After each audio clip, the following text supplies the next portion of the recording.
Morning दोस्तों, कैसे हैं आप सभी। आई होप कि आप सभी बहुत अच्छे होंगे और अपने जीवन में कुछ नया और बेहतर करने का प्रयास भी ज़रूर कर रहे होंगे। तो दोस्तों, हम पढ़ रहे हैं अपनी हिस्ट्री एनसीईआरटी 10th क्लास की, जिसमें हम चैप्टर नंबर 3 को डिस्कस कर रहे थे। और चैप्टर नंबर 3 का जो स्टार्टिंग का पार्ट है वो हम पढ़ चुके थे। आज हम इसी का पार्ट 2, इसी के आगे के जो चैप्टर की जो रह रहा है वो हम कंप्लीट करेंगे। तो इसमें हम पढ़ रहे थे चैप्टर नंबर 3 में कि भूमंडलीकृत जो है विश्व वो किस तरह से बना। और इसी के साथ हमने देखा था कि 19वीं सदी में किस तरह की स्थिति थी। और इसी के साथ साथ हमने देखा आधुनिक विश्व बनने की जो प्रक्रिया रही वो किस तरह से रही, इससे पहले की क्या प्रक्रिया थी। आज हम पढ़ेंगे महायुद्धों के बीच अर्थव्यवस्था, यानी कि जब महायुद्ध चल रहे थे उस टाइम पर जो इकोनॉमिक कंडीशन थी, अर्थव्यवस्था थी, वो किस प्रकार थी। तो यहाँ बात बताई गई है कि जो पहला महायुद्ध था या पहला विश्व युद्ध कह सकते हैं, तो पहला महायुद्ध मुख्य रूप से यूरोप में ही लड़ा गया था, लेकिन उसके असर जो थे वो सारी दुनिया में महसूस किए गए। इस अध्याय में हम जिन चीज़ों पर विचार कर रहे हैं उनकी दृष्टि से एक महत्वपूर्ण प्रभाव यह रहा है कि इस युद्ध ने विश्व अर्थव्यवस्था को एक ऐसे संकट में ढकेल दिया जिससे उबरने में दुनिया को 3 दशक से भी ज़्यादा का समय लग गया। यानी कि ये जो प्रथम विश्व युद्ध हुआ और जब ये चला तो इस दौरान दुनिया को इससे बाहर निकलने में 3 दशक बोले तो 30 साल से भी ज़्यादा का समय लग गया। और इस दौरान जो पूरी दुनिया थी, इसमें पूरी दुनिया में चौतरफा यानी कि चारों तरफ आर्थिक एवं राजनीतिक अस्थिरता बनी रही। यानी कि चारों तरफ ना तो कहीं पर राजनीतिक स्टेबिलिटी आई और ना ही कहीं पर आर्थिक स्टेबिलिटी यानी कि इकोनॉमिक स्टेबिलिटी आई। तो सब जगह अव्यवस्था अस्थिरता ही बनी रही। और अंत में मानवता एक विनाशकारी महायुद्ध के नीचे कराहने लगी। यानी कि जो मानवता थी वो भी कहाँ चली गई, एक तरह से वो भी, इसका भी विनाश हुआ इस दौरान। अब हम पढ़ेंगे युद्धकालीन रूपांतरण, युद्ध के दौरान किस तरह से रूपांतरण होता है। तो जैसा कि आप जानते ही हैं, पहला विश्व युद्ध 2 खेमों के बीच लड़ा गया था। एक पाले में हुआ करते थे मित्र राष्ट्र, और मित्र राष्ट्र का मतलब है यहाँ पर ब्रिटेन, फ्रांस और रूस। तो ब्रिटेन, फ्रांस और रूस ये तीनों मित्र राष्ट्र थे। तो एक तरफ तो ये तीनों देश हुआ करते थे और दूसरे पाले में केंद्रीय शक्तियाँ यानी कि जर्मनी, ऑस्ट्रिया, हंगरी और ओटोवन तुर्की थे। अगस्त 1914 में जब ये युद्ध शुरू हुआ, तब उस समय बहुत सारी सरकारों को यही लगता था कि युद्ध जो है वो ज़्यादा से ज़्यादा क्रिसमस तक ख़त्म हो जाएगा।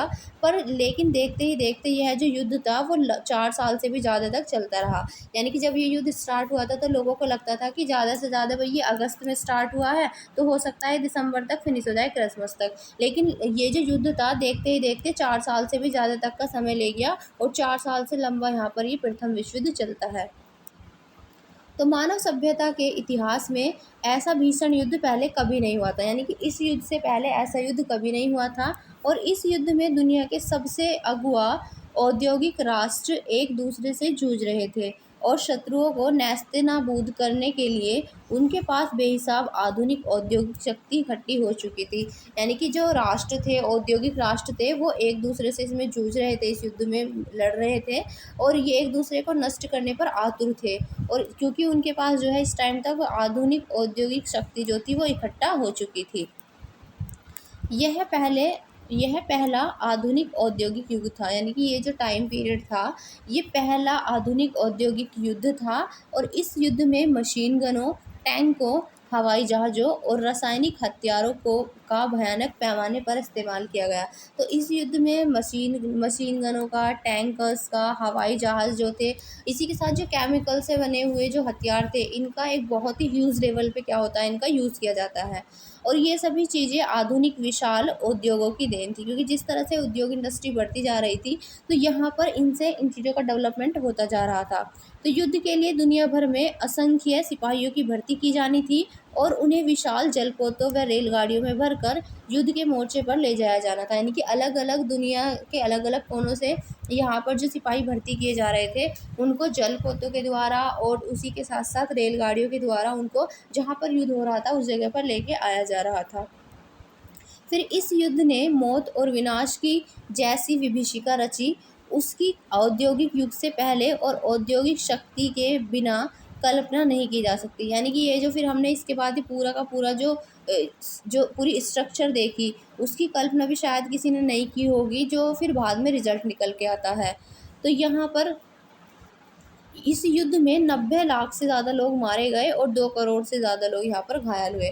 तो आप देख सकते हैं कि एक युद्ध जिसमें इतनी किसी ने आशा नहीं की थी कि इसमें इतना नुकसान होगा, जिसमें यहाँ पर करोड़ों लोग तो घायल हो जाते हैं और 90 लाख लोग यहाँ पर 90 लोग से भी ज़्यादा लोग यहाँ पर मारे जाते हैं। मृतकों की जो संख्या है, मृतकों और घायलों की, ज़्यादातर जो कामकाजी उम्र के लोग थे, मतलब मृतकों की संख्या में क्या हुआ यहाँ पर, जो मृतक और घायल थे, इनमें से ज़्यादातर जो लोग थे वो थे जो कामकाजी थे, काम करते थे। इस महाविनाश के कारण यूरोप में कामकाज के लायक लोगों की संख्या बहुत कम रह गई थी, क्योंकि जब बहुत सारे लोग जो काम करने वाले थे वो मर गए तो काम करने वालों की संख्या यहाँ पर उसमें कमी आई। फिर जो परिवार के सदस्य घट जाने के बाद के परिवारों की आय भी गिर गई। जब परिवार के सदस्य घट गए तो सिंपल सी बात है, परिवारों की जो इनकम थी वो भी घटती चली गई। युद्ध संबंधी सामग्री का उत्पादन करने के लिए उद्योगों का पुनर्गठन किया गया, यानी कि युद्ध में जो सामग्री लगी थी उनको सामग्री का उत्पादन करने के लिए उद्योगों को फिर से इनको पुनर्गठित किया गया और युद्ध की ज़रूरतों के मद्देनज़र पूरे के पूरे समाजों को बदल दिया गया, यानी कि जिस तरह की ज़रूरत थी इस तरह का समाज यहाँ पर बनाने की कोशिश की गई। मर्द जो थे वो मोर्चों पर जाने लगे, मर्द कहाँ जाने लगे, मोर्चों पर जाने लगे। तो उन कामों को संभालने के लिए घर की औरतों को बाहर आना पड़ा, जिन्हें अब तक केवल मर्दों का ही काम माना जाता था, यानी कि उन कामों को करने के लिए भी यहाँ पर महिलाओं को आना पड़ा, जिन कामों को आज तक माना जा रहा था कि इन्हें केवल मर्द ही कर सकते हैं, इन्हें स्त्रियाँ नहीं कर सकती, तो अब उन कामों को यहाँ पर स्त्रियाँ भी करने लगी।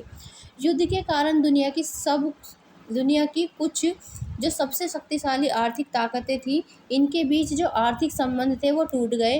अब वे एक देश से दूसरे देश से बदला लेने पर उतारू थे और इस युद्ध के लिए ब्रिटेन को अमेरिकी बैंकों और अमेरिकी जनता से भारी कर्ज लेना था। तो यहाँ पर ब्रिटेन को क्या करना था, जो अमेरिकी बैंक थे, अमेरिकी जनता थी, उनसे भारी कर्ज यहाँ पर लेना पड़ा। और इसके फलस्वरूप क्या होता है, इस युद्ध ने अमेरिका को कर्जदार की बजाय कर्ज दाता बना दिया, यानी कि यहाँ पर अमेरिका ने कर्ज लिया नहीं बल्कि अमेरिका ने यहाँ पर ब्रिटेन को कर्ज दिया, तो इसलिए अमेरिका यहाँ पर कर्जदाता बन गया। तो कहने का मतलब ये है कि इस युद्ध के बाद दूसरे देशों में जो अमेरिका है वह उससे नागरिकों की जो संपत्तियाँ की जो कीमत थी वो अमेरिका में दूसरे देशों की सरकारों या फिर उनके जो नागरिक थे उनके नागरिकों के स्वामित्व अथवा नियंत्रण वाली संपदाओं से कहीं अधिक ज़्यादा हो चुकी थी। तो अमेरिका और उसके नागरिकों की संपत्तियों की कीमत जो थी वो अमेरिका में जो दूसरे देशों की सरकार थी या उनके जो नागरिकों के स्वामित्व वाली या नियंत्रण वाली जो संपदाएं थी उनसे कहीं ज़्यादा हो चुकी थी। तो यहाँ पर किसकी शक्ति बढ़ रही थी, अमेरिका की शक्ति यहाँ बढ़ रही थी। अगर आप इस चित्र को देख पा रहे होंगे तो इस चित्र में देखिए आपको दिखाया गया है, तो ये प्रथम विश्व युद्ध के दौरान ये एक हथियार की फैक्ट्री में काम करते हुए मजदूर है। तो यहाँ पर हथियार तैयार किए जा रहे हैं, आप देख सकते हैं कितनी बड़ी फैक्ट्री है ये, जहाँ पर हथियार तैयार किए जा रहे हैं और युद्ध की ज़रूरतों को पूरा करने के लिए हथियारों के उत्पादन में यहाँ पर काफ़ी तेज़ी से इजाफा होता है, यानी कि बढ़ोतरी होती है।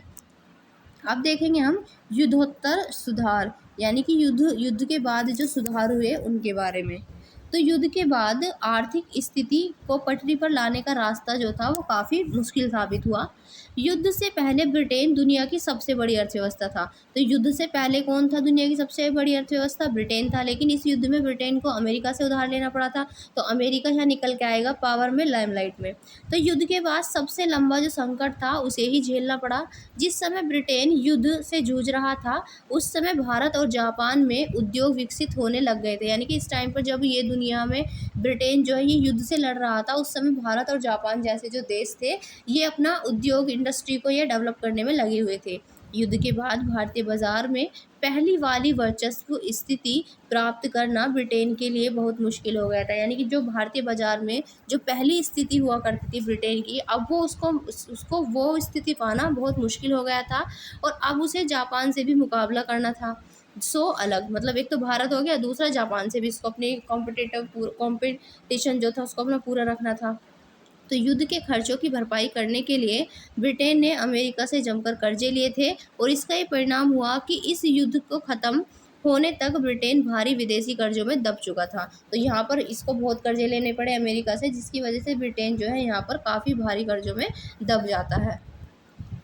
युद्ध के आर्थिक उत्साह का माहौल पैदा हो गया था, क्योंकि मांग, उत्पादन और रोजगार में काफ़ी इजाफा हुआ था। क्योंकि मांग बढ़ी थी, उत्पादन भी बढ़ा था और साथ ही साथ रोजगारों में भी इजाफा हुआ था, वो भी बढ़े थे। पर जब युद्ध के कारण पैदा हुआ उत्साह शांत होने लगा तो उत्पादन गिरने लगा, क्योंकि भाई युद्ध के बाद क्या होता है, यहाँ पर उत्पादन भी गिरने लगता है और बेरोजगारी भी बढ़ने लगी।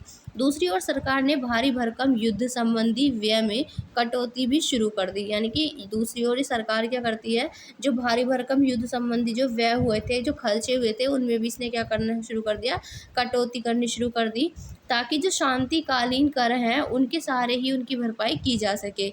इन सारे प्रयासों से रोजगार भारी तादाद में ख़त्म हुए, यानी कि जो भी एम्प्लॉयमेंट थी वो ख़त्म हो गई। और 1921 में हर 5 में से 1 ब्रिटिश मज़दूर के पास काम नहीं था। यानी कि अगर एक एवरेज यहाँ पर बताया जाए तो 1921 में ऐसी कंडीशन थी कि जो 5 मज़दूर थे, 5 में से हर 5 में से जितने भी 5 ब्रिटिश मज़दूर थे उनमें से एक ऐसा था जिनके पास कोई भी काम नहीं था। तो रोजगार के बारे में बेचैन और अनिश्चितता युद्धोत्तर वातावरण का अंग बन गई। तो युद्ध के बाद जो बेचैनी थी वो सबसे ज़्यादा कौन बना, तो यहाँ पर रोजगार को लेकर सबसे ज़्यादा यहाँ पर अनिश्चितताएं आई युद्ध के बाद। बहुत सारी कृषि आधारित अर्थव्यवस्थाएं भी संकट में थी। उदाहरण के लिए जैसे कि गेहूं उत्पादकों की हालत पर विचार कीजिए।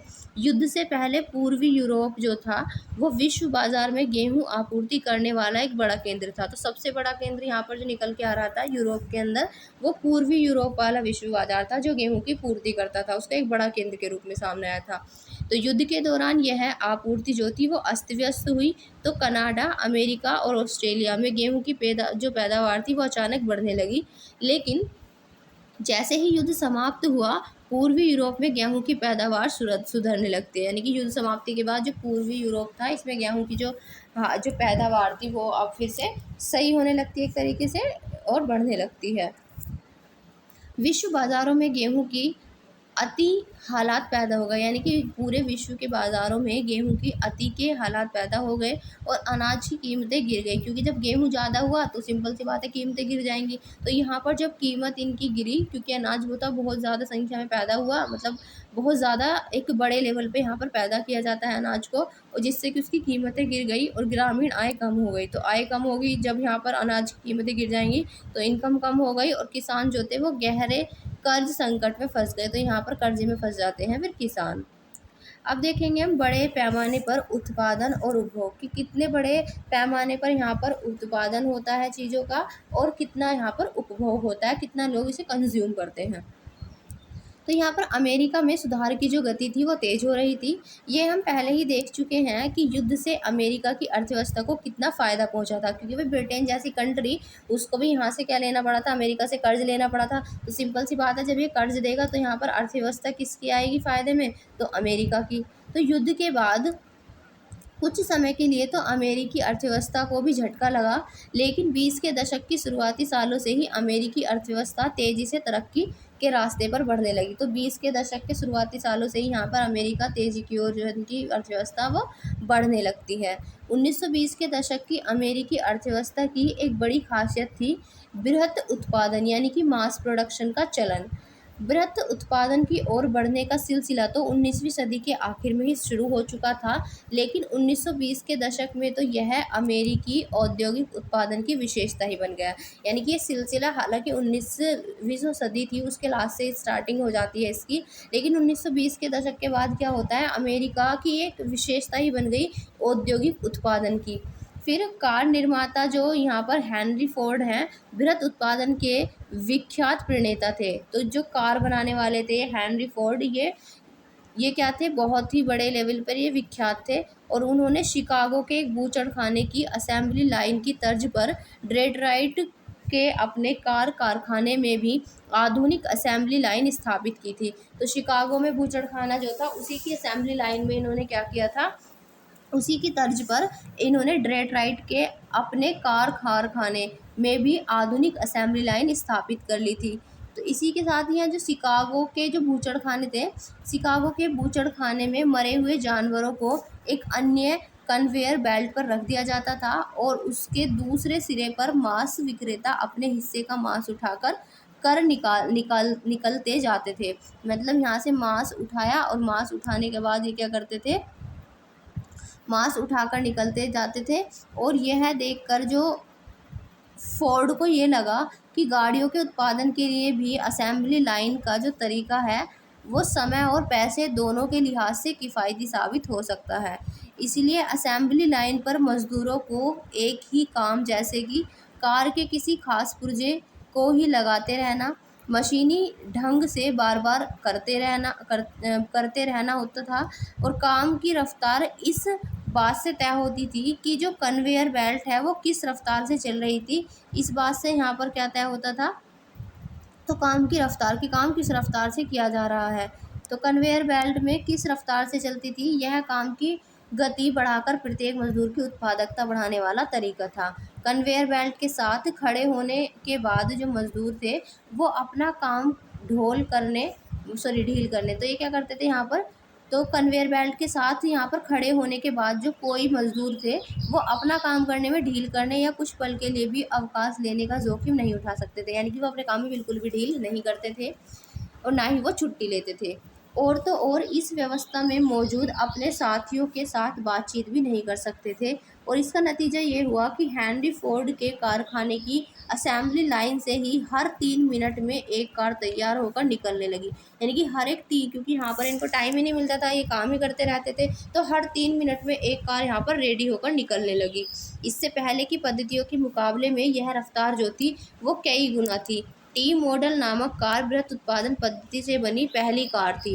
यानी कि जो टी मॉडल कार थी ये बृहत उत्पादन पद्धति से बनने वाली पहली कार थी, जिसका नाम था टी मॉडल। तो यहाँ पर हर 3 मिनट में गाड़ी तैयार होकर निकलने लगी। इनसे इतना काम यहाँ पर कराया जाता था। शुरुआत में फोर्ड फैक्ट्री के मजदूरों को असेंबली लाइन पर पैदा होने वाली थकान झेलने में काफ़ी मुश्किल महसूस हुई, क्योंकि वे उसकी रफ्तार को किसी भी तरह से नियंत्रित नहीं कर सकते थे। यानी कि स्टार्टिंग में तो उनके लिए बहुत ही मुश्किल काम था। बहुत सारे मजदूरों ने यहाँ पर काम छोड़ दिया और इस चुनौती से निपटने के लिए फोर्ड ने हताश होकर जनवरी 1914 से वेतन दुगना यानी कि $5 प्रतिदिन कर दिया। तो यहाँ पर इसने क्या किया, क्योंकि भाई मजदूर यहाँ पे इतना काम नहीं कर पा रहे थे, तो ताकि मजदूरों को ये रोक के रख सके इसने यहाँ पर वेतन को दुगना कर दिया। और इसने वेतन कर दिया $5 पर डे, यानी कि एक दिन का $5 इसने देना स्टार्ट कर दिया। और साथ ही उन्होंने अपने कारखानों में ट्रेड यूनियन गतिविधियों पर भी पाबंदी लगा दी कि यहाँ पर कोई भी ट्रेड यूनियन जैसी चीज़ नहीं बनेगी, इस पर भी इसने पाबंदी लगा दी। और तनख्वाह बढ़ाने से हेनरी फोर्ड के मुनाफे में जो कमी आई, क्योंकि उसने तनख्वाह बढ़ा दी तो इसके यहाँ पर जो मुनाफा होता था, प्रॉफिट होता था, उसमें यहाँ पर कमियाँ आई थी। और उसकी भरपाई करने के लिए वे अपनी असेंबली लाइन की रफ्तार जो थी उसको बार बार बढ़ाने लगे। उनके मजदूरों पर काम का बोझ लगातार बढ़ता रहता था और अपने इस फैसले से फोर्ड जो था वो संतुष्ट था। कुछ समय बाद उन्होंने कहा था कि लागत कम करने के लिए अपनी ज़िंदगी में उन्होंने इससे अच्छा फ़ैसला कभी नहीं लिया, कि ताकि इसकी कॉस्ट कम हो सके, इसके लिए इन्होंने इससे अच्छा फ़ैसला अपनी ज़िंदगी में कभी नहीं लिया। ऐसा यहाँ पर जो हेनरी फोर्ड है उसका कहना था। फोर्ड के द्वारा अपनाई गई उत्पादन पद्धतियों को जल्दी ही पूरे अमेरिका में अपनाया जाने लगा। जो इसने अपनी उत्पादन पद्धतियाँ अपनाई थी जल्दी ही पूरे अमेरिका में वहाँ पर सब अपनाने लगे। और 20 के दशक में ही यूरोप में भी उनकी नकल की जाने लगी। यानी कि 20 के दशक में यूरोप भी क्या करने लगा, इनकी नकल करने लगा। और बृहत पद्धति से इंजीनियरिंग आधारित चीज़ों की लागत और कीमत थी उसमें कमी ला दी गई। बेहतर वेतन के चलते अब बहुत सारे मजदूर कार, जैसे कि जो बहुत सारे मजदूर थे, क्योंकि जो इनको वेतन था, सैलरी थी, वो अच्छी मिल रही थी, तो इसलिए यहाँ पे क्या होता है, मजदूर भी जो है वो कार जैसी टिकाऊ उपभोक्ता वस्तु यहाँ पर खरीद सकते थे। तो जब यहाँ पर मजदूर लोग भी कार खरीद सकते थे, क्योंकि इन्हें यहाँ पर पैसे, जो सैलरी थी इनकी वो अच्छी मिल रही थी। फिर 1919 में अमेरिका में 20 लाख कारों का उत्पादन होता है। तो 1919 में 20 लाख कार बनाई जाती हैं, कहाँ पर, यहाँ अमेरिका के अंदर। फिर 1929 में यहाँ पर 1929 में क्या होता है, तो 1929 में जो ये बढ़कर कितनी हो जाती है, यहाँ पर 20 लाख थी, और जबकि इसके 10 साल बाद इन कारों की संख्या बढ़कर 50 लाख कार प्रति वर्ष से भी ऊपर जा पहुँचा। यानी कि हर साल जो है 50 लाख कार वो बनाई जाती थी। फिर इसके साथ ही बहुत सारे लोग फ्रिज, वॉशिंग मशीन, रेडियो, ग्रामोफोन्स और प्लेयर्स आदि भी खरीदने लगे। ये सब चीज़ें हायर परचेस व्यवस्था के तहत खरीदी जाती थी। यानी लोग ये सारी चीज़ें कर्जे पर खरीदते थे और उनकी कीमत जो थी वो साप्ताहिक या मासिक किस्तों में चुकाई जाती थी। जैसा जैसा कि आपने आज भी देखा होगा, चीज़ें किस्तों पर ले लेते हैं, तो उस तरह उस टाइम पर भी वहाँ पर किस्तों पर चीज़ें ली जाने लगी थी। मकानों के निर्माण और निजी मकानों की संख्या में वृद्धि से भी फ्रिज, वॉशिंग मशीन आदि उपकरणों की मांग में इजाफा हुआ, क्योंकि जब लोगों के अपने मकान हो गए तो उन्होंने चीज़ों को रखना भी शुरू कर दिया।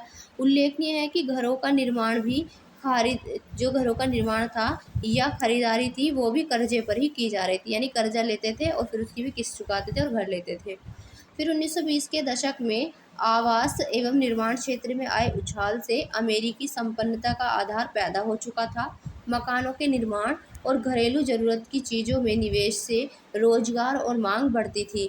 दूसरी ओर उपभोग भी बढ़ता था, यानी कि एक तो क्या होता था यहाँ पर, जब मकानों का निर्माण होता था तो सिंपल सी बात है, उन लोगों को घर में रखने का सामान भी चाहिए, तो घरेलू जो चीज़ें थी उनसे भी निवेश में रोजगार और मांग बढ़ती थी। और दूसरी ओर जो उपभोग था वो भी बढ़ता था। बढ़ते उपभोग के लिए और ज़्यादा निवेश की ज़रूरत थी, जिससे कि और नए रोजगार व नई आमदनी में वृद्धि होने लगती थी। यहाँ पर 1923 में अमेरिका शेष विश्व को पूंजी का निर्यात दोबारा करने लगा, यानी कि अमेरिका क्या करता था, पूरे विश्व को अगर उन्हें पूंजी चाहिए होती थी तो उसको एक्सपोर्ट किया करता था, और वह दुनिया में सबसे बड़ा कर्जदाता देश बन गया अमेरिका। तो अमेरिका द्वारा आयात और पूंजी निर्यात यूरोपीय अर्थव्यवस्थाओं को भी संकट से उभरने में इसने मदद दी थी, और अगले 6 साल में विश्व व्यापार व आय वृद्धि में काफ़ी सुधार आया। लेकिन यह जो स्थिति थी वो लंबे समय तक कायम नहीं रह पाई। 1929 तक आते-आते दुनिया एक ऐसे आर्थिक संकट में फँस गई जिसे दुनिया ने पहले कभी अनुभव नहीं किया था। तो 1929 तक आते-आते ऐसा संकट आया दुनिया के सामने जिसे दुनिया ने अभी तक पहले अनुभव नहीं किया था। तो स्थिति जैसी दिख रही थी वैसी नहीं थी। अगर यहाँ पर ये चित्र आपको दिखाई दे रहा होगा, देखिए इस चित्र को देखिए ज़रा यहाँ पर ध्यान से। तो ये जो चित्र है यहाँ पर, ये दिखाया गया है महामंदी के दौरान का, जब बहुत ज़्यादा मंदी चल रही थी। तो महामंदी के दौरान एक अप्रवासी खेत मजदूर का बेघर और भूखा परिवार, यानी कि ना तो इनके पास घर है रहने के लिए और ना ही इनके पास खाने के लिए कुछ है यहाँ पर। तो आप देख सकते हैं यहाँ पर किस तरह के मजदूरों की यहाँ पर हालत दिख रही है इस चित्र से। तो ये जो चित्र है, तो यह चित्र लेने वाली डोरोथी लेग ने इस भूखी माँ के साथ अपनी मुलाकात के क्षणों को याद करते हुए बहुत साल बाद कहा था। तो इन्होंने इस बारे में क्या कहा था, तो इन्होंने कहा कि मैंने इस भूखी और लाचार औरत को देखा और मानो किसी चुंबक से खींची मैं उसकी ओर बढ़ती चली गई। मैंने ना तो उसका नाम पूछा और ना ही उसके अतीत के बारे में सवाल किए। उसने मुझे अपनी उम्र बताई और उसने कहा कि उसकी उम्र 45 साल है, और उसने कहा कि वे लोग यानी कि वो माँ और उसके 7 बच्चे आस-पास के खेतों में जाड़े से जमी पड़ी सब्जियों और उन परिंदों के सहारे जिंदा हैं जिन्हें उसके बच्चे मार लाते हैं, मतलब जो भी परिंदे हैं उनको मार के ले आते हैं उसके बच्चे, उनके सहारे ही वो लोग जिंदा थे। और वो वहाँ बैठी थी अपने बच्चों को चिपकाए हुए। शायद उनको ये लगता था कि मेरी जो तस्वीर है उसकी कोई मदद कर सकती है, इसलिए उसने मेरी मदद कर दी। तो यहाँ पर ये कहना है इनका। तो अब देखते हैं यहाँ पर महामंदी का दौर, कि ये जो महामंदी थी वो किस तरह से आती है। तो अब तक तो हमने देखा थोड़ी अर्थव्यवस्था सुधरी थी प्रथम विश्व युद्ध के बाद, लेकिन फिर से यहाँ पर महामंदी किस तरह से आती है वो देखते हैं। तो आर्थिक महामंदी की शुरुआत ही 1929 से हुई, और यह संकट 30 के दशक के मध्य से बना हुआ था। इस दौरान दुनिया के ज़्यादातर हिस्सों के उत्पादन, रोजगार, आय, व्यापार में भयानक गिरावट दर्ज की गई। यानी कि दुनिया के ज़्यादातर हिस्सों में देखा कि जो प्रोडक्शन हो रहा था, चीज़ों का उत्पादन हो रहा था, साथ ही साथ जो रोजगार था, इनकम थी, जो व्यापार था, उन सभी में गिरावट आ रही थी। और इस मंदी का समय और असर सब देशों में एक जैसा नहीं था, यानी कि सब देशों में ये जो असर था वो एक जैसा नहीं था, लेकिन आमतौर पर एक जैसा। लेकिन अगर आमतौर पर बात करें तो ऐसा ही माना जा सकता है कि कृषि क्षेत्रों और समुदायों पर इसका सबसे बुरा असर पड़ा, यानी कि जो कृषि क्षेत्र थे और समुदाय थे इन पर इसका सबसे ज़्यादा बुरा असर पड़ा। ऐसा इसलिए हुआ था क्योंकि औद्योगिक उत्पादों की तुलना में खेतीहर उत्पादों की कीमतों में ज़्यादा भारी और ज़्यादा समय की कमी बनी रही। तो यहाँ पर जो सबसे ज़्यादा जो नुकसान हुआ था वो किसका हुआ, खेतीहर उत्पादों की कीमतों को, जो खेतों से बनने वाले उत्पाद थे उनके लिए। तो तो इस महामंदी के कारण कई कारण थे। इस मंदी के जो ये इतनी महामंदी छाई थी, इसके और भी कई कारण थे। यह हम पहले ही देख चुके हैं कि युद्धोत्तर यानी कि युद्ध के बाद विश्व अर्थव्यवस्था कितनी कमज़ोर थी। पहला कारण यह था कि कृषि क्षेत्र में अति उत्पादन की समस्या बनी हुई थी। तो पहला कारण यहाँ पर ये था, जो कृषि क्षेत्र था उसमें पहले से ही जो उत्पादन था वो ज़्यादा था, उसकी समस्या बनी हुई थी। और कृषि उत्पादों की गिरती कीमतों के कारण स्थिति और भी ज़्यादा खराब हो गई थी। कीमतें गिरी, किसानों की आय घटने लगी, तो आमदनी बढ़ाने के लिए किसान उत्पादन बढ़ाने का प्रयास करने लगे, ताकि कम कीमत पर ही सही लेकिन ज़्यादा माल वो पैदा करके वो अपनी आय के स्तर को बनाए रखे। कि ज़्यादा माल बनाएंगे तो उनका ज़्यादा माल बिकेगा, तो कम से कम अगर उनका जो पैसे जो कीमत उन्हें कम में मिल रही है तो ज़्यादा माल बेचने पर, ताकि उन्हें वो ज़्यादा कीमत मिल पाए। तो फलस्वरूप बाजार में कृषि उत्पादों की आमाद जो थी वो और भी बढ़ गई। तो यानी कि जब चीज़ें और भी बढ़ गई तो जाहिर है कीमतें और नीचे चली गई। तो जब चीज़ों की ज़्यादा भरमार हो जाएगी तो कीमतें, सिंपल सी बात है, बढ़ने की जगह कीमतें और ज़्यादा यहाँ पर गिरने लग गए।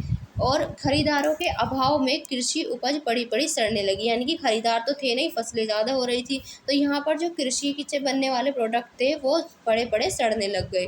और दूसरा कारण क्या था, तो 1920 के दशक के मध्य में बहुत सारे देशों ने अमेरिका से कर्जे लेकर अपने निवेश संबंधी ज़रूरतों को पूरा किया था। और जब हालात तो अच्छे थे, यानी कुछ टाइम पर तो हालात अच्छे थे, तो अमेरिका का से कर्जा जो जुटाना था वो बहुत आसान था। लेकिन जब संकट का संकेत मिलते ही अमेरिकी उद्यमियों के होश उड़ गए, और 1928 के पहले 6 महीने तक विदेशों में अमेरिका का कर्जा $1 अरब था। तो 1928 के पहले 6 महीने की अगर बात करें तो विदेशों में जो अमेरिका का कर्जा था वो $1 अरब था। साल भर के भीतर यह कर्जा घटकर केवल 1/4 रह गया था। जो देश अमेरिकी कर्जे पर सबसे ज़्यादा निर्भर थे, उनके सामने गहरा संकट और भी आ खड़ा हुआ। तो जो अमेरिका के ऊपर निर्भर थे कि उनसे कर्जे लेंगे, उनके सामने और भी गहरा संकट यहाँ पर आ खड़ा हुआ। तो भले ही सब देशों में एक जैसा प्रभाव न पड़ा, लेकिन अमेरिकी पूंजी के लौट जाने से पूरी दुनिया पर इसका असर यहाँ पर ज़रूर पड़ा। यूरोप में कई बड़े बैंक धराशायी हो गए, और कई देशों की मुद्रा की जो कीमत थी वो बुरी तरह से गिर गई। इस झटके से ब्रिटिश पाउंड भी नहीं बच पाया, यानी कि ब्रिटिश पाउंड जो था उसकी कीमत भी यहाँ पर घट गई। लैटिन अमेरिका और अन्य स्थानों पर कृषि एवं कच्चे मालों की कीमतें तेज़ी से लुढ़कने लगी। यानी कि यहाँ पर क्या होता है, लैटिन अमेरिका में और अलग जगहों पर भी कृषि और कच्चे माल जो थी उसकी कीमत तेज़ी से घटने लगती है। और अमेरिकी सरकार इस महामंदी से अपनी अर्थव्यवस्था को बचाने के लिए आयातित पदार्थों पर 2 गुना सीमा शुल्क वसूल करने लगी। यानी कि अमेरिका ने क्या काम किया, यहाँ पर जो भी उसके यहाँ पर चीज़ें इंपोर्ट होती थी, जो भी आयात की जाती थी, उन पर इसने यहाँ पर दुगना टैक्स लगाना स्टार्ट कर दिया। तो इस फैसले ने तो विश्व व्यापार की कमर ही तोड़ दी। यानी कि यहाँ पर क्या होता है, जब अमेरिका दुगना टैक्स लगा देता है तो विश्व व्यापार पर इसका बहुत बुरा असर पड़ता है। औद्योगिक देशों में भी मंदी का सबसे बुरा असर अमेरिका को ही झेलना पड़ा। तो औद्योगिक इसमें भी यहाँ पर तो औद्योगिक देशों में जो मंदी थी, इसका भी जो बुरा असर था वो अमेरिका को ही झेलना पड़ा था। क्योंकि कीमतों में कमी और मंदी की आशंका को देखते हुए अमेरिकी बैंकों ने घरेलू कर्जे देना बंद कर दिया था। यानी कि जो अपने घरेलू कर्जे देता था अपने देश में, उनको भी इसने अमेरिकी बैंकों ने यहाँ पर बंद कर दिया। और जो कर्जे दिए जा चुके थे उनकी वसूली तेज कर दी गई कि उनको किस तरह से लिया जाए। किसान उपज नहीं बेच पा रहे थे, परिवार तबाह हो गए, कारोबार ठप पड़ गए। आमदनी में गिरावट आने पर अमेरिका के बहुत सारे परिवार कर्जे चुकाने में नाकामयाब हो गए, क्योंकि जब कोई इनकम ही नहीं हो रही थी तो कोई कर्जे कहाँ से चुकाता अपने। तो जिसके चलते उनके मकान, कार और सारी ज़रूरतें, जो ज़रूरी चीज़ें थी वो कुर्क कर ली गई। यानी कि यहाँ पर किसी के पास मकान था उसको कुर्क कर लिया गया, कार, उनकी सब संपत्ति जो भी उनके पास था सब चीज़ें उनकी कुर्क कर ली गई। 20 के दशक में जो उपभोक्तावादी संपन्नता दिखाई दे रही थी वह धूल के गुब्बार की तरह रातों रात काफूर हो गई थी। तो यानी कि यहाँ पर जो उपभोक्तावादी संपन्नता कुछ दिखाई दे रही थी वो भी धूल के गुब्बार की तरह रातों रात यहाँ पर क्या हो जाती थी, उड़ गई, काफिर हो गई। बेरोजगारी बढ़ी तो लोग काम की तलाश में दूर दूर तक जाने लगे। भाई जब बेरोजगारी बढ़ेगी तो लोग जो थे वो काम के लिए इधर से उधर दूर दूर जाने लगे। आखिरकार अमेरिकी बैंकिंग व्यवस्था भी यहाँ पर धराशायी हो गई, यानी कि ठप हो गई। और निवेश से अपेक्षित लाभ न पा सकने और कर्ज न वसूल पाने और जमाकर्ताओं की जमा पूंजी न लौटा पाने और हजारों बैंक जो थे उसमें दिवालिया हो गए। और बंद कर दिए गए। और इस परियोजना से जुड़े आंकड़े इसे सकते में डाल देने वाले हैं। यहाँ पर देखिए 1933 तक 4000 से ज़्यादा बैंक जो थे वो बंद हो चुके थे। तो 1933 यानी कि 29 के बाद से हमने ये दौर देखा और लगभग 4 सालों में ही ये था। 4000 से ज़्यादा बैंक यहाँ पर बंद हो गए। 1929 से 1932 के बीच तकरीबन 1,10,000 कंपनियां चौपट हो चुकी थी। तो यहाँ पर इन 1929 से 32 के साल में, इन 3 सालों में अगर हम देखें मोटे मोटे तौर पर, तो 1,10,000 कंपनियां जो थी वो यहाँ पर चौपट हो चुकी थी। इसी के साथ यद्यपि 1935 तक ज़्यादातर औद्योगिक देशों में आर्थिक संकट से उभरने के जो संकेत थे वो दिखाई देने लगे। तो कब से? 1935 के बाद से। लेकिन समाजों, अंतर्राष्ट्रीय संबंधों और राजनीति तथा लोगों के दिलो दिमाग पर उसकी जो छाप पड़ी वह जल्दी से मिटने वाली नहीं थी, क्योंकि लोगों ने जो बुरे दिन देखे थे वो उनकी आंखों से जल्दी से ओझल नहीं होने वाले थे। तो यहाँ पर हमने महामंदी देखी। अब देखेंगे भारत और महामंदी। तो भारत में उस टाइम पर क्या स्थिति थी। तो भारत और महामंदी, तो यदि हम इस बात पर ध्यान दें कि महामंदी से भारत पर क्या असर पड़ा, तो इस बात को हम अच्छी तरह से समझ सकते हैं कि 20वीं सदी की जो शुरुआत तक वैश्विक अर्थव्यवस्था कितनी एकीकृत हो चुकी थी। दुनिया के एक हिस्से में पैदा होने वाले संकट की कपकपाहट बाकी हिस्सों तक भी पहुंच चुकी थी। तो यानी कि अगर हम समझें कि भारत में इसका क्या असर पड़ा, तो ये 20वीं सदी की जब स्टार्टिंग फेज था तो उसमें वैश्विक अर्थव्यवस्था एकीकृत हो चुकी थी और दुनिया के एक हिस्से में पैदा होने वाले जो संकट की कपकपाहट थी वो भी बाकी हिस्सों तक पहुंच जाती थी और उससे दुनिया भर में लोगों की ज़िंदगी, अर्थव्यवस्थाएं और समाज जो थे वो प्रभावित हो उठते थे। जैसे कि आप पीछे देख चुके हैं, औपनिवेशिक भारत कृषि वस्तुओं का निर्यातक, यानी कि औपनिवेशिक भारत जब ब्रिटेन के गुलाम था, उसके अंडर काम करते थे, तो औपनिवेशिक भारत में जो कृषि वस्तुएं थी उनका जो निर्यात था और तैयार मालों का आयातक बन चुका था। महामंदी ने भारतीय व्यापार को फौरन प्रभावित किया। मतलब जैसे ही महामंदी आई तो यहाँ पर जो भारतीय जो व्यापार था वो बहुत जल्दी से प्रभावित हुआ और 1928 से 34 के बीच देश के जो आयात और निर्यात थे वो घटकर लगभग आधे रह गए। यानी कि जितना इंपोर्ट एक्सपोर्ट हो रहा था उसका आधा रह गया। और जब अंतर्राष्ट्रीय बाजार में कीमतें गिरने लगी तो यहाँ भी कीमतें नीचे गिरी, क्योंकि भाई इंटरनेशनल लेवल पर जब चीज़ें गिरी तो यहाँ पर भी गिरने लगी इनकी कीमतें।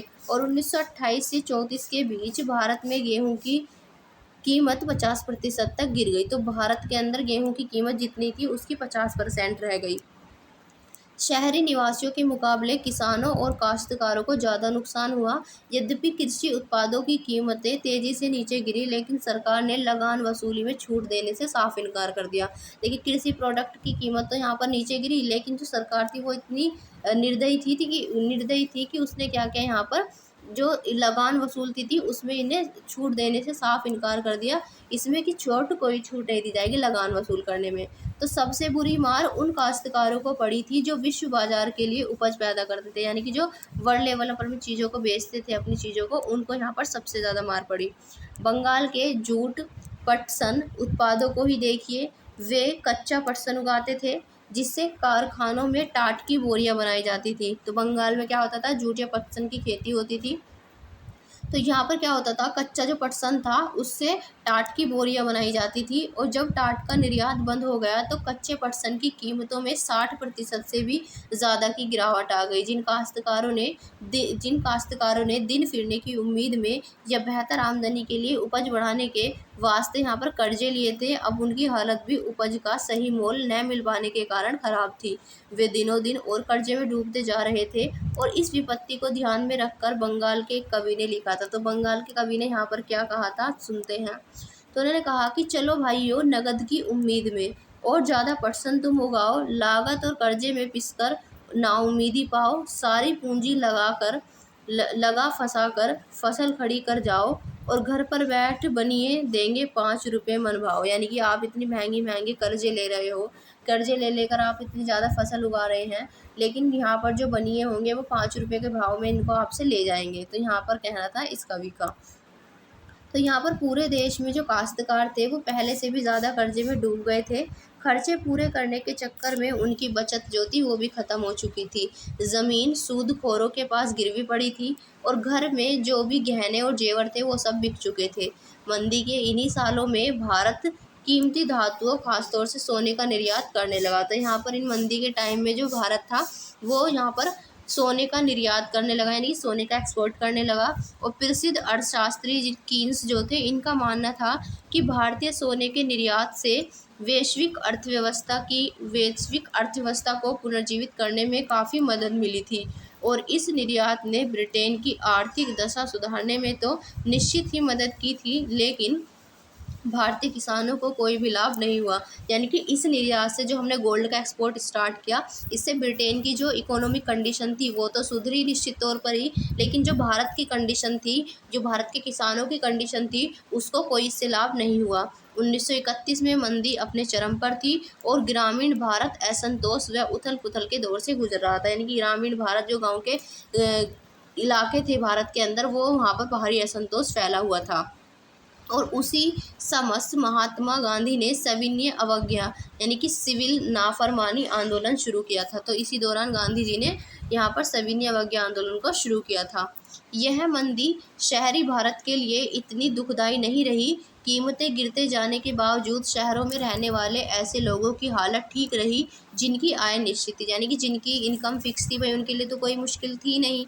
लेकिन जैसे शहरों में रहने वाले ज़मींदार, जिन्हें अपनी ज़मीन पर बंधा बनाया भाड़ा मिलता था, या मध्यम वर्गीय जो वेतनभोगी कर्मचारी थे, ये राष्ट्रवादी खेमे के दबाव में उद्योगों की रक्षा के लिए जो सीमा शुल्क बढ़ा दिए गए थे, जिससे औद्योगिक क्षेत्र में भी विनिवेश, यहाँ पर निवेश में तेजी आई थी। तो ये हमने फेज देखा। अब हम देखेंगे विश्व अर्थव्यवस्था का जो पुनर्निर्माण है युद्धोत्तर काल में किस प्रकार होता है। तो वर्ल्ड की अर्थव्यवस्था को हम देखेंगे, इसका पुनर्निर्माण किस तरह से, इसका दोबारा से निर्माण होता है युद्धोत्तर काल, यानी कि युद्ध के काल के बाद।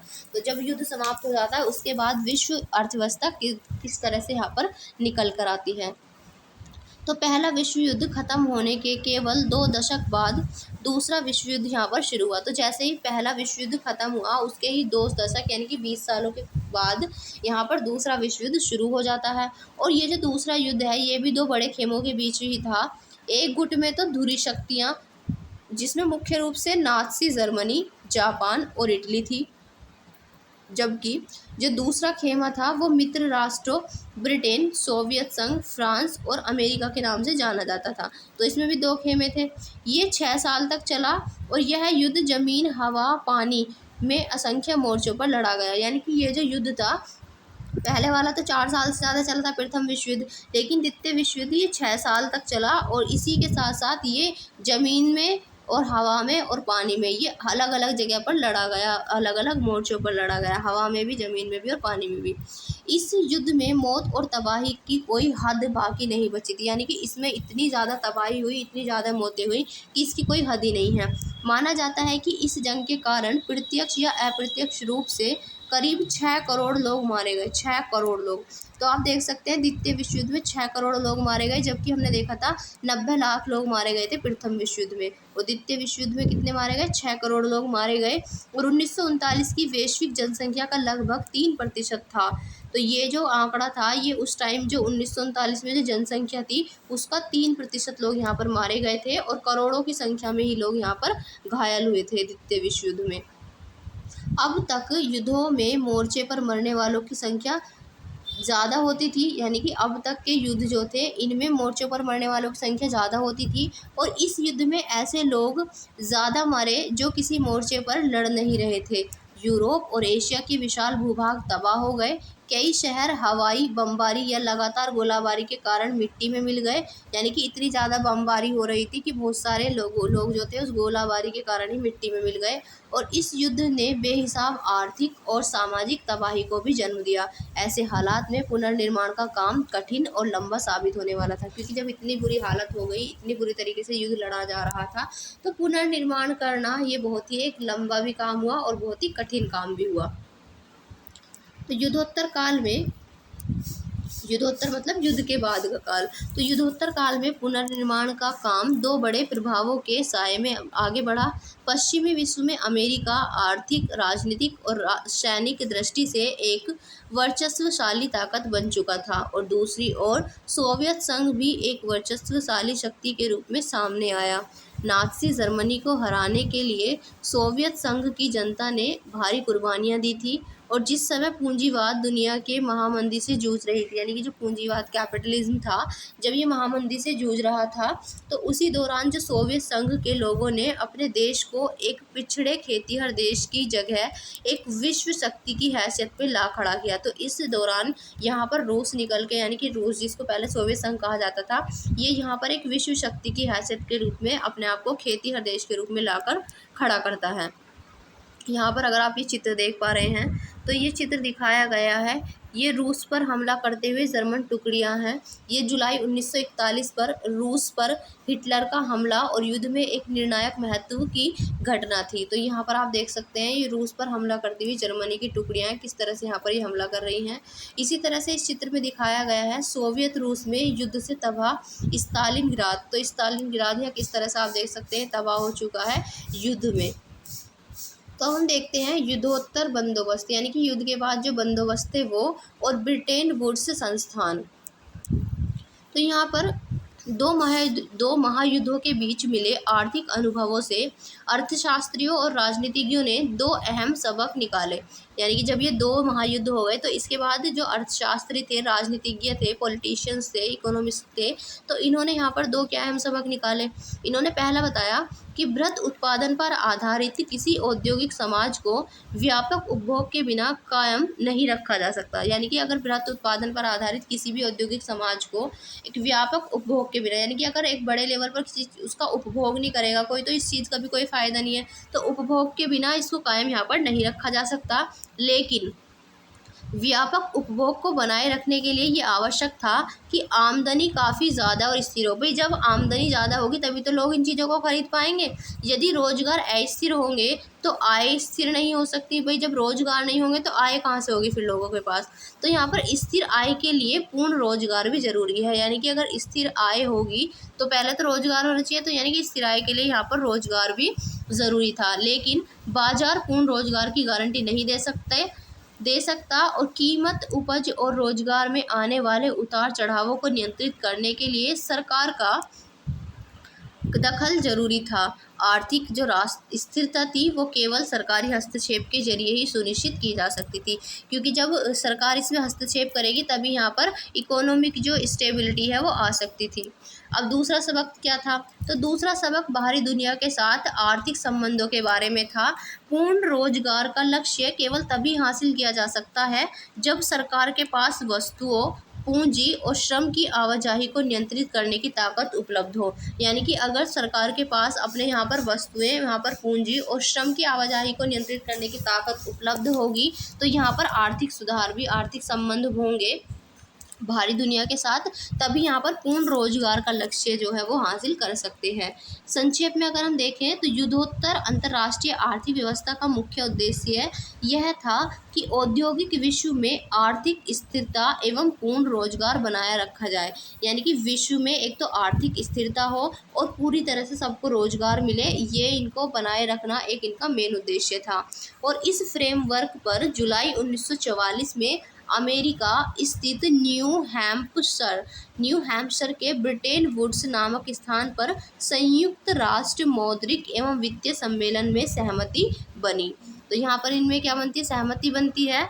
और सदस्य देशों के विदेश व्यापार में लाभ और घाटे से निपटने के लिए ब्रिटेन वुड्स सम्मेलन में ही अंतर्राष्ट्रीय मुद्रा कोष यानी कि IMF, तो IMF की स्थापना की गई, जिसको हम इंटरनेशनल मॉनेटरी फंड के नाम से भी जानते हैं इंग्लिश में। तो यहाँ पर ये जो किस लिए की गई थी इसकी IMF की स्थापना?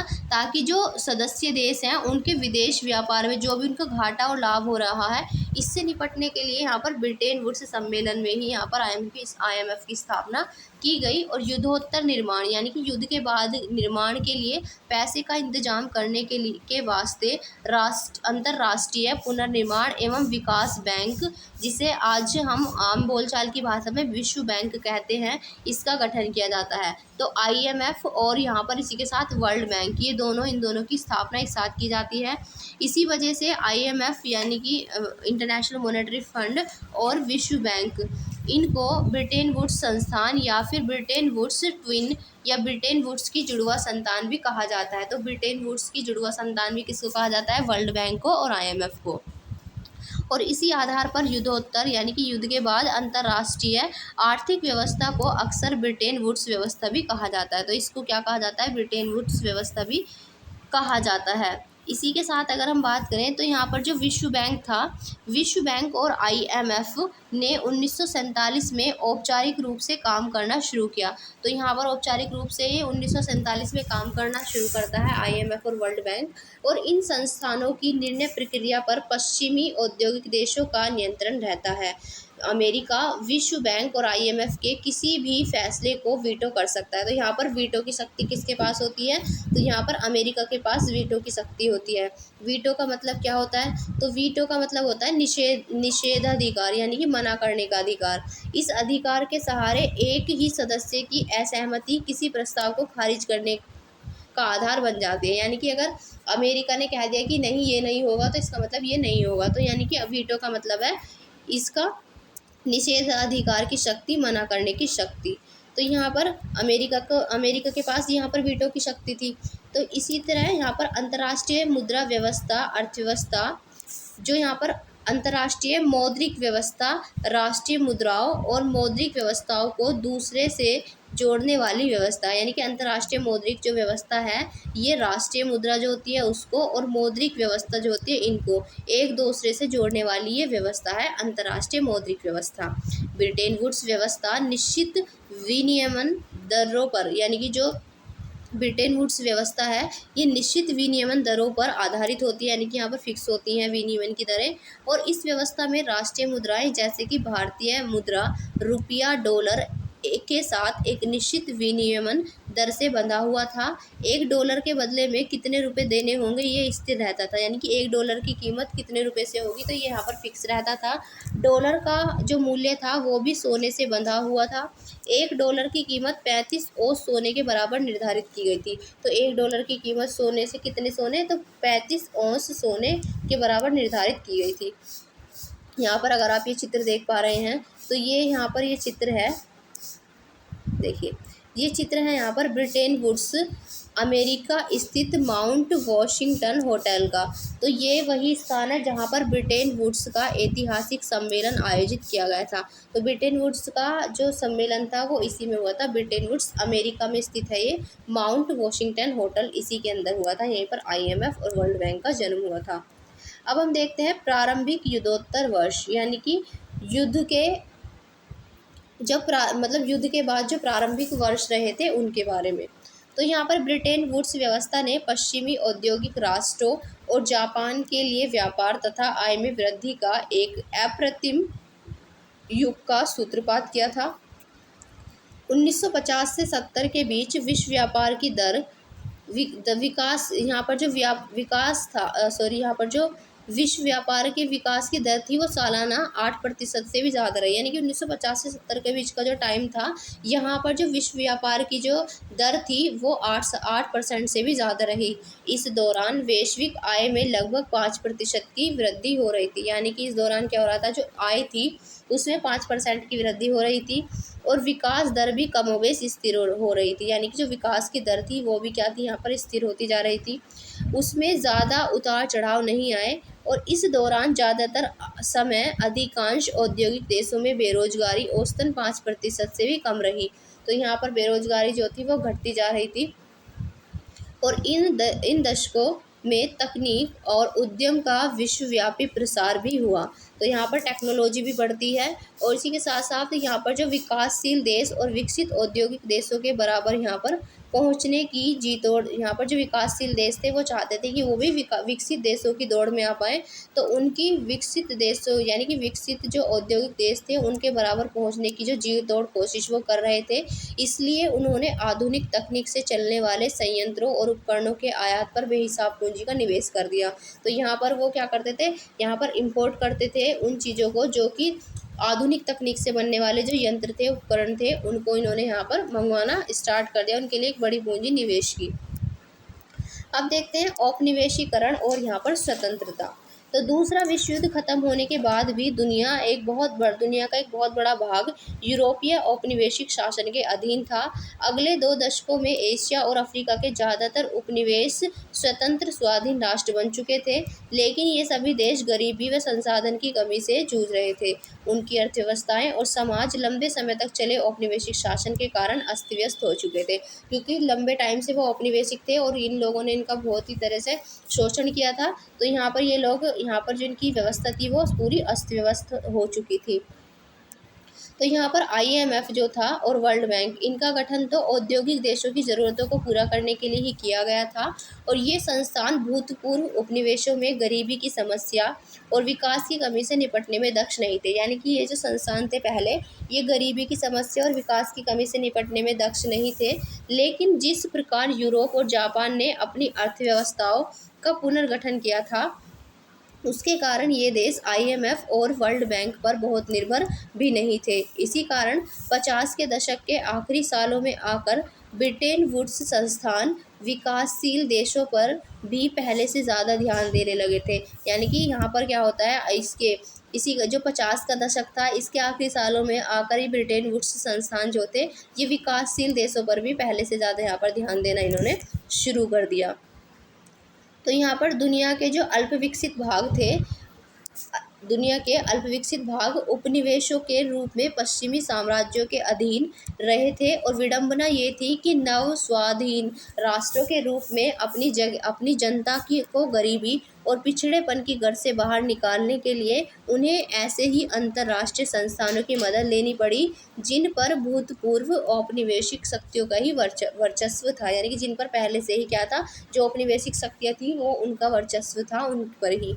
औपनिवेशीकरण के बहुत साल बाद क्या होता है, यहाँ पर जब बहुत साल बीत जाते हैं, इसके बाद बहुत सारे नव स्वाधीन राष्ट्रों की अर्थव्यवस्थाओं पर भूतपूर्व औपनिवेशिक शक्तियों का ही नियंत्रण बना हुआ था। जो देश ब्रिटेन और फ्रांस के उपनिवेश रह चुके थे या फिर जहाँ कहीं भी उनका राजनीतिक प्रभुत्व रह चुका था, वहाँ के महत्वपूर्ण संसाधनों जैसे कि खनिज संपदा और ज़मीन पर अभी भी ब्रिटिश और फ्रांसीसी कंपनियों का ही नियंत्रण था, और वे इस नियंत्रण को छोड़ने के लिए किसी भी कीमत पर तैयार नहीं थे। यानी कि देखा जाए तो वे यहाँ पर इनका नियंत्रण अभी भी था, जिनके वो उपनिवेश देश थे। तो यहाँ पर उपनिवेशीकरण के कारण ये लोग क्या कर रहे थे, यहाँ पर उन जगह से अपना नियंत्रण छोड़ने के लिए अभी भी वो तैयार, यहाँ पर जो फ्रांसीसी और ब्रिटिश कंपनियाँ थी वो अभी भी इसको छोड़ने के लिए तैयार नहीं थी। तो कई बार अमेरिका जैसे जो यहाँ पर कई बार अमेरिका जैसे अन्य शक्तिशाली देशों की बहुराष्ट्रीय कंपनियां भी विकासशील देशों के प्राकृतिक संसाधनों का बहुत कम कीमत पर दोहन करने लगती थी। यानी कि ये भी बहुत कम कीमतें यहाँ पर इनकी देती थी। और दूसरी ओर ज़्यादातर जो विकासशील देश थे, देशों को 50 और 60 के दशक में पश्चिमी अर्थव्यवस्थाओं की तेज़ प्रगति से कोई लाभ नहीं हुआ। यानी कि इनकी जो अर्थव्यवस्था तेज़ी से बढ़ रही थी, उससे इनको कोई फ़ायदा नहीं हुआ था, जो विकासशील देश थे।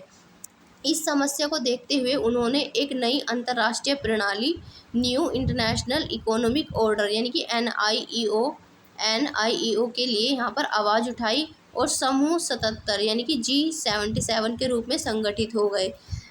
NIEO से उनका आशय एक ऐसी व्यवस्था से था जिसमें उन्हें अपने संसाधनों पर सही मायनों में नियंत्रण मिल सके। यानी कि जो उनके संसाधन हैं उन पर सही मायनों में वो अपना नियंत्रण रख सके, इसके लिए इन्होंने इसका गठन किया। और जिसमें उन्हें विकास के लिए अधिक सहायता, यानी कि जिसमें इन्हें क्या मिलेगा, जिसमें उन्हें विकास के लिए अधिक सहायता मिलेगी और कच्चे माल के सही दाम मिले, और अपने माल जो तैयार हैं उनके माल उनको विकसित देशों के बाज़ारों में बेचने के लिए बेहतर पहुंच भी मिल सके। तो इसका ये उद्देश्य था NIEO का। यहाँ पर अगर हम बात करें तो ये देखेंगे एक बॉक्स, इसमें क्या सोर्स हमें बताया हुआ है।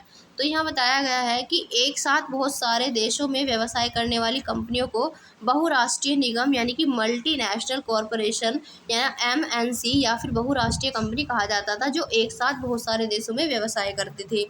शुरुआती बहुराष्ट्रीय कंपनियों की स्थापना 1920 के दशक में की गई थी और 50 व 60 के दशक में जब अमेरिकी व्यवसाय दुनिया भर में फैलते जा रहे थे और पश्चिमी यूरोप एवं जापान भी विश्व युद्ध के प्रभाव से बाहर निकलते हुए शक्तिशाली औद्योगिक राष्ट्र बनने की ओर अग्रसर थे, तो उस समय जो ऐसी बहुत सारी कंपनियां यहाँ पर सामने आई और बहुराष्ट्रीय कंपनियों का विश्वव्यापी प्रसार 50 और 60 के दशक की एक विशेषता था। यानी कि बहुराष्ट्रीय कंपनियां यहाँ पर बहुत सारी बनी और इसके पीछे आंशिक रूप से इस बात का भी हाथ था कि ज़्यादातर सरकारें बाहर से आने वाली चीज़ों पर भारी आयात शुल्क वसूल करती थी।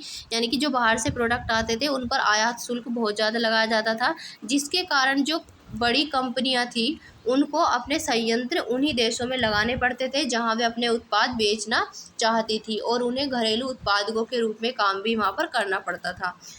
इसी के साथ यहाँ पर अगर हम देखेंगे तो यहाँ पर आयात शुल्क क्या होता है, जिसको हम बोलते हैं इंग्लिश में टैरिफ।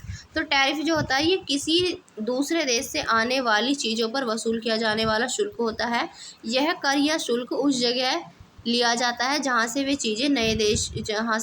चीज़ देश में आती है, यानी कि सीमा पर, बंदरगाह पर या फिर हवाई अड्डे पर। तो इसको कहा जाता है टैरिफ। जब कोई चीज़ अपने दूसरे देश में भेजता है तो उस पर वहाँ पर टैरिफ लगाया जाता है और वो टैरिफ हो सकता है सीमा पर लगाया गया हो, बंदरगाह पर या फिर हवाई अड्डे पर भी लगाया जा सकता है।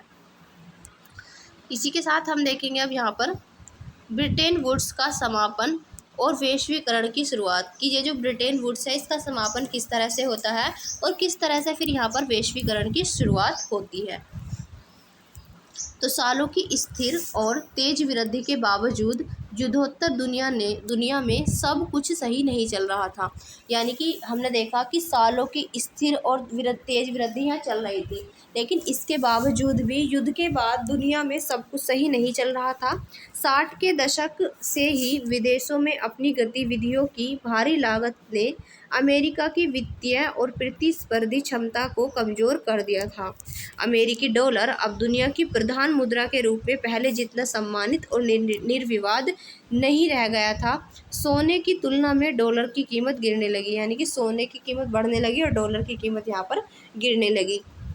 अंततः स्थिर विनियमन दर की व्यवस्था विफल हो गई। यानी कि जो स्थिर थी इसकी विनियमन की दर वो क्या हो जाती है, फिर विफल हो जाती है जो पहले स्थिर थी, और प्रवाहमयी या अस्थिर विनियमन की जो दर की व्यवस्था यहाँ पर शुरू हुई।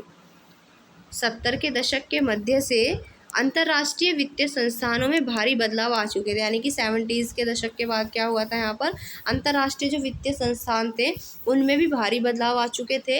अब तक विकासशील देश कर्जे और विकास संबंधी सहायता के लिए अंतर्राष्ट्रीय संस्थानों की शरण ले सकते थे। तो यहाँ पर जो विकासशील देश थे वो कर्जे के लिए और विकास संबंधी सहायता के लिए ही जो इंटरनेशनल इंस्टीट्यूशंस बने हुए थे उनकी शरण ले सकते थे, लेकिन अब उन्हें पश्चिम के व्यावसायिक बैंकों और निजी ऋणदाताओं संस्थानों से कर्ज न लेने के लिए बाध्य किया जाने लगा कि अब वो उनसे कर्ज ना लें, ना तो व्यावसायिक बैंकों से, और जो निजी ऋणदाता हैं उनसे कर्ज न लेने के लिए यहाँ पर इनको बाध्य किया जाने लगा। और विकासशील विश्व में समय समय पर कर्ज संकट पैदा होने लगा। तो इस विकासशील विश्व में क्या होता था, समय समय पर कर्ज संकट पैदा होने लगा, जिसके कारण जो आय थी उसमें गिरावट आती थी और यहाँ पर जो गरीबी थी वो बढ़ने लगती थी। अफ्रीका और लैटिन अमेरिका में यह समस्या सबसे ज़्यादा दिखाई दी। तो सबसे ज़्यादा समस्या अफ्रीका में और लैटिन अमेरिका में ज़्यादा दिखाई देती थी। औद्योगिक विश्व में भी बेरोजगारी की समस्या में फंसने लगा था। यानी कि औद्योगिक विश्व जो था वो भी बेरोजगारी की समस्या में फंसने लगा था और 70 के दशक के मध्य से बेरोजगारी बढ़ने लगी। 90 के दशक के प्रारंभिक वर्षों तक वहाँ काफ़ी बेरोजगारी रही। फिर 70 के दशक के आखिरी सालों से बहुराष्ट्रीय कंपनियां भी एशिया के ऐसे देशों में उत्पादन केंद्रित करने लगी जहां से वेतन कम थे। यानी जहां वेतन कम देना पड़े ऐसे वहां पर उत्पादन वो करने लगी। फिर चीन 1949 की क्रांति, तो चीन में 1949 की क्रांति के बाद विश्व अर्थव्यवस्था से अलग थलग था, यानी कि उस टाइम पर जो चीन था 1949 की क्रांति के बाद से ही विश्व जो था ये विश्व अर्थव्यवस्था से यहाँ पर चीन अलग था। परंतु चीन में नई आर्थिक नीतियों और सोवियत खेमे के बिखराव तथा पूर्वी यूरोप में सोवियत शैली की व्यवस्था समाप्त हो जाने के पश्चात बहुत सारे देश जो थे वो दोबारा से विश्व अर्थव्यवस्था का यहाँ पर अंग बन गए।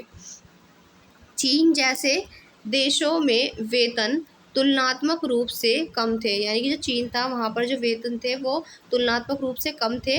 फलस्वरूप विश्व बाजारों पर अपना प्रभुत्व कायम करने के लिए प्रतिस्पर्धा कर रही विदेश बहुराष्ट्रीय कंपनियों ने वहाँ जमकर निवेश करना शुरू कर दिया था। क्या आपने इस बात पर ध्यान दिया कि हमारे ज़्यादातर टेलीविज़न, मोबाइल फ़ोन और खिलौने चीन में बने होते हैं या वहाँ के जैसे ही लगते हैं? यहाँ यह चीनी अर्थव्यवस्था की अल्प लागत यानी कि कम कीमत अर्थव्यवस्था और ख़ास तौर से वहाँ के कम वेतनों का नतीजा है। यानी कि वहाँ पर क्या होता है, वेतन भी कम होता है वहाँ पर, और वहाँ पर जो चीज़ें बनती हैं उनकी कीमत जो है बहुत ही कम होती है। तो इसलिए वहाँ की जो चीज़ें होती है चाइनीज़ माल वो सस्ता मिलता है, लेकिन उनकी कोई गारंटी नहीं होती, वो ज़्यादा अच्छे समय तक नहीं चल पाती हैं। तो यहाँ पर चीनी जो अर्थव्यवस्था थी यहाँ पर इसमें क्या होता है, एक तो अल्प लागत अर्थव्यवस्था और ख़ास तौर से वहाँ पर वहाँ के कम वेतन का नतीजा निकली जो वहाँ की जो अर्थव्यवस्था निकल के आई कहाँ की, चीन की। इसी के साथ यहाँ पर उद्योगों को कम वेतन वाले देशों में ले जाने से वैश्विक व्यापार और पूंजी प्रवाहों पर भी असर पड़ा। भाई जहाँ पर उनको कम वेतन देना पड़ेगा तो वहाँ पे सिंपल सी बात है, वहाँ जाने पर व्यापार और पूंजी थी उनके प्रवाह पर भी असर पड़ा। और पिछले 2 दशक में भारत, चीन और ब्राज़ील आदि देशों की अर्थव्यवस्थाओं में आए भारी बदलावों के कारण दुनिया का आर्थिक भूगोल पूरी तरह से बदल चुका है। तो दुनिया का भूगोल यहाँ पर पूरी तरह से बदल चुका है। इसी के साथ यहाँ पर हम ये नए शब्द देख लेते हैं। पहला शब्द जो हमारे सामने है ये है विनियमन दर। विनियमन दर क्या होता है, तो इस व्यवस्था के जरिए अंतर्राष्ट्रीय व्यापार की सुविधा के लिए विभिन्न देशों की राष्ट्रीय मुद्राओं को एक दूसरे से जोड़ा जाता है। मोटे तौर पर विनियमन दर 2 प्रकार की होती है, एक तो स्थिर विनिमय दर और दूसरी होती है परिवर्तनशील विनियमन दर। स्थिर वो होती है जो स्थिर कर दी जाती है तो वो फिक्स रहती है, और दूसरी परिवर्तनशील विनियमन दर वो होती है जो चेंज होती रहती है। तो अब देख लेते हैं स्थिर विनियमन दर क्या है। तो जब विनियमन दर स्थिर होती है और उनमें आने वाले उतार चढ़ावों को नियंत्रित करने के लिए सरकारों को हस्तक्षेप करना पड़ता है, तो ऐसी विनियमन दर को स्थिर विनियमन दर कहा जाता है। जब सरकार को उतार चढ़ाव आया चीज़ों में तो वहाँ पर सरकार को अगर उसमें हस्तक्षेप करना पड़ेगा तो ये कहलाती थी स्थिर विनियमन दर। तो लचीली या परिवर्तनशील जो विनियमन दर है ये क्या थी, ये इस तरह की विनियमन दर ये विदेशी मुद्रा बाजार में विभिन्न मुद्राओं की मांग या आपूर्ति के आधार पर और सिद्धांततः सरकारों के हस्तक्षेप के बिना घटती बढ़ती रहती थी। यानी कि बिना सरकार के हस्तक्षेप के मांग और आपूर्ति पर, यानी कि जिस तरह की डिमांड और सप्लाई होती थी उसके अकॉर्डिंग इसकी कीमत बढ़ती घटती रहती थी। तो इसको कहा जाता था लचीली डिमांड दर। तो यहाँ पर ये चैप्टर हमारा फिनिश हो चुका है। और अगर इस चैप्टर में आपको कोई समस्या हो, कुछ चीज़ समझ नहीं आई हो तो आप बिल्कुल कमेंट करके यहाँ पर पूछ सकते हैं। तो फिर मिलेंगे कल एक न्यू चैप्टर के साथ, तब तक के लिए जय हिंद जय भारत।